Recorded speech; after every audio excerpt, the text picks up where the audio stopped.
میں نہیں مانتا کاغذ پہ لکھا شجرہ نصب، بات کرنے سے قبیلے کا پتہ چلتا ہے۔ پیارے ساتھیو السلام علیکم، کیسے ہیں آپ سب؟ امید کرتی ہوں کہ آپ سب خیریت سے ہوں گے۔ تو آج کی جو کہانی ہے وہ بڑی دلچسپ ہے، ذرا توجہ سے سنیے گا۔ کہانی کو یوں ہے کہ کسی زمانے میں ایک بادشاہ نے ایک قیدی کو کسی وجہ سے پھانسی کا حکم دیا، اور جب قید خانے میں سے قیدی کو لایا گیا تو اس سے مرنے سے پہلے آخری خواہش پوچھی گئی۔ قیدی نے کہا، میں کیونکہ ایک اچھے گھرانے سے ہوں، لہٰذا مجھے اعلیٰ نسلی گھوڑوں سے پھانسی لگایا جائے۔ اس زمانے میں پھانسی کے تخت پر چڑھا کر گھوڑوں سے باندھ کر گھوڑوں کو دوڑایا جاتا تھا، اس طرح پھانسی کی سزا ہوتی تھی۔ خیر گھوڑوں کو لایا گیا تو قیدی بول اٹھا، ان میں سے ایک تو نسلی ہے پر ایک نسلی نہیں ہے، لہٰذا میری آخری خواہش مکمل نہیں ہوئی۔ بادشاہ نے گھوڑوں کے مالک کو بلوایا اور پوچھا، کیا یہ بات سچ ہے؟ گھوڑوں کے مالک نے جواب دیا، بالکل، ایک بالکل اصلی نسل کا، لیکن دوسرے میں گدھے کا ملاپ شامل ہے۔ بادشاہ نے حیران ہو کر قیدی سے پوچھا، تمہیں کیسے یہ بات پتہ چلی کہ ایک گھوڑا نسلی ہے اور ایک نسلی نہیں؟ قیدی نے کہا، جو نسلی ہے وہ بڑے آرام سے کھڑا تھا، جبکہ جو ملاپ گدھے کا ہے وہ گدھے کی طرح کبھی ادھر ٹانگ مار، کبھی منہ پھیر، کبھی اچھل کر، کبھی بیٹھ جا، جس سے مجھے علم ہوا۔ بادشاہ قیدی کی دانائی اور سوچ سے بڑا متاثر ہوا اور قیدی کی پھانسی منسوخ کر کے اپنے وزیر سے کہا، اس کی ایک روٹی میں اضافہ کر دیا جائے۔ کچھ دن بعد بادشاہ کے دربار میں ایک سنار 2 ہیرے لے کر حاضر ہوا اور بادشاہ کو کہا، اگر آپ کی رعایا میں سے کوئی یہ بتا دے کہ ان میں سے کون سا ہیرا اصلی اور کون سا نقلی، اور اس اصلی اور نقلی میں فرق بتا دے تو میں آپ کو دونوں ہیرے انعام میں دے دوں گا۔ بہت سے لوگوں سے پوچھا مگر کوئی جانچ نہ کر سکا۔ بادشاہ کے دماغ میں ایک قیدی کا خیال آیا۔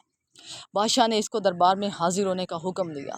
سپاہی قید خانے میں سے قیدی کو لے کر حاضر ہوئے اور قیدی کو ہیرے جانچ پڑتال کے لیے دیے گئے۔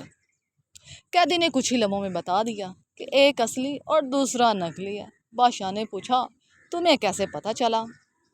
قیدی نے کہا کہ اصلی ہیرا رگڑنے سے کبھی گرم نہیں ہوتا، جبکہ نقلی ہیرا رگڑنے سے گرم ہو جاتا ہے۔ سنار نے وہ دونوں ہیرے بادشاہ کو انعام میں دے دیے اور چلتا بنا۔ بادشاہ قیدی کی دانائی اور سوچ پر بہت زیادہ خوش ہوا اور سپاہیوں میں سے ایک اور روٹی بڑھانے کا حکم دیا۔ دوپہر کو جب سپاہی قیدی کو ایک اور روٹی اضافے کے ساتھ دینے آئے تو قیدی نے کہا، بادشاہ بھی کسی لانگڑی کا بیٹا ہے۔ سپاہیوں نے قیدی کی یہ بات بادشاہ تک پہنچا دی۔ بادشاہ کو غصہ آیا اور سپاہیوں سے قیدی کو دربار میں حاضر ہونے کا حکم دیا اور قیدی سے اس بات کی وضاحت مانگی۔ قیدی نے بادشاہ کو کہا، اپنے خاندان کے بارے میں کسی سے پتہ کرا لو۔ بادشاہ کی سلطنت میں سب سے ادھیڑ عمر شخص کو ڈھونڈا گیا اور اس سے بادشاہ کے آباء و اجداد کے بارے میں پوچھا گیا۔ ادھیڑ عمر شخص نے بتایا کہ یہاں اس بادشاہ سے پہلے اس کا باپ بادشاہ تھا، لیکن وہ بادشاہ بننے سے پہلے لانگڑی تھا، کیونکہ اس بادشاہ سے پہلے ایک بادشاہ تھا، اس کا کوئی اب بیٹا نہ تھا۔ اس بادشاہ نے اعلان کیا تھا کہ کوئی ایسا شخص جو میری رعایا کو بھوکا نہ مرنے دے تو آپ کا باپ لانگڑی تھا۔ اس دربار کا اس نے حامی بھری کہ میں رعایا کو بھوک سے نہیں مرنے دوں گا۔ اس طرح بادشاہ سلامت آپ کے باپ کو سلطنت دی گئی تھی۔ بادشاہ نے قیدی سے پوچھا، تمہیں کیسے پتہ چلا کہ میں لانگڑی کا بیٹا ہوں؟ قیدی نے کہا کہ میں نے جتنے حکمت اور دانائی کی باتیں تمہیں بتاتا، تم بجائے مجھے آزادی دینے یا ہیرے جواہرات دینے کی بجائے میری روٹی میں اضافہ کر دیتے تھے۔ اگر تمہاری جگہ پر کوئی خاندانی شخص ہوتا وہ مجھے ضرور کوئی ہیرے جواہرات دیتا اور مجھے قید خانے سے رہا کرتا، لیکن تیری حرکتیں تیری نسل کا پتہ بتاتی ہیں۔ انسان اپنی شہرت پیسے شکل سے نہیں بلکہ اپنی حرکتوں سے اپنی نسل کا پتہ بتاتا ہے۔